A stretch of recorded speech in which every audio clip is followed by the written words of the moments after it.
వైసీపీలో కొంతమంది ఎమ్మెల్సీలు రాజీనామాలు చేసి వాళ్ళ రాజీనామాలు ఆమోదించుకోలేక కోర్టులకు వెళ్ళిన వాళ్ళు ఉన్నారు, సైలెంట్గా ఉన్న వాళ్ళు కూడా ఉన్నారు. అలాంటి వాళ్ళల్లో ఇప్పుడు కొంతమంది పార్టీ మారాలని చూస్తున్నారు. ప్రధానంగా అప్పట్లో వైసీపీ ఫైర్ బ్రాండ్గా పేరు తెచ్చుకున్న పోతుల సునీత, ఎమ్మెల్సీ పోతుల సునీత ఎవరైతే ఉన్నారో, ఎందుకంటే ఇంకా ఆమె రాజీనామా ఆమోదించలేదు కాబట్టి ఆమెను వైసీపీ ఎమ్మెల్సీగానే చూడాలి. రాజీనామా అయితే ఇచ్చేశారు.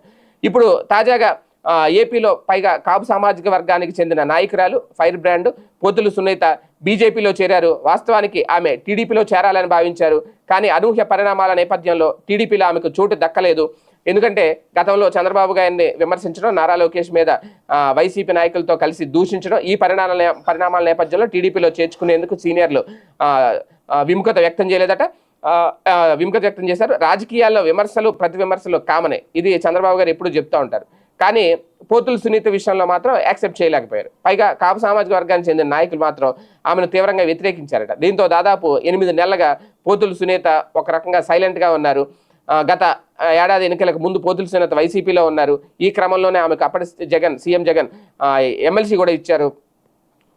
అయితే పార్టీ అధికారం కోల్పోవడంతో ఆమె గుడ్ బై చెప్పేశారు. అప్పటి నుంచి సైలెంట్గా ఉన్నారు. అయితే ఎమ్మెల్సీ రాజీనామా అయితే ఇంకా ఆమోదం పొందలేదు. టీడీపీలో ఎంట్రీ ఇస్తారు అని అనుకున్నారు. ఇప్పుడు ఫైనల్గా జేపీ నడ్డా ఆధ్వర్యంలో మొన్న పోతుల సునీత బీజేపీలో చేరిపోయారు. ఆమెకు కండుగా కప్పి ఆయన సాధారణంగా ఆహ్వానించారు. ఏది ఏమైనా మొత్తానికి బీజేపీ వైపు చేరికలు మొదలయ్యాయి అనడానికి ఇదొక సంకేతం.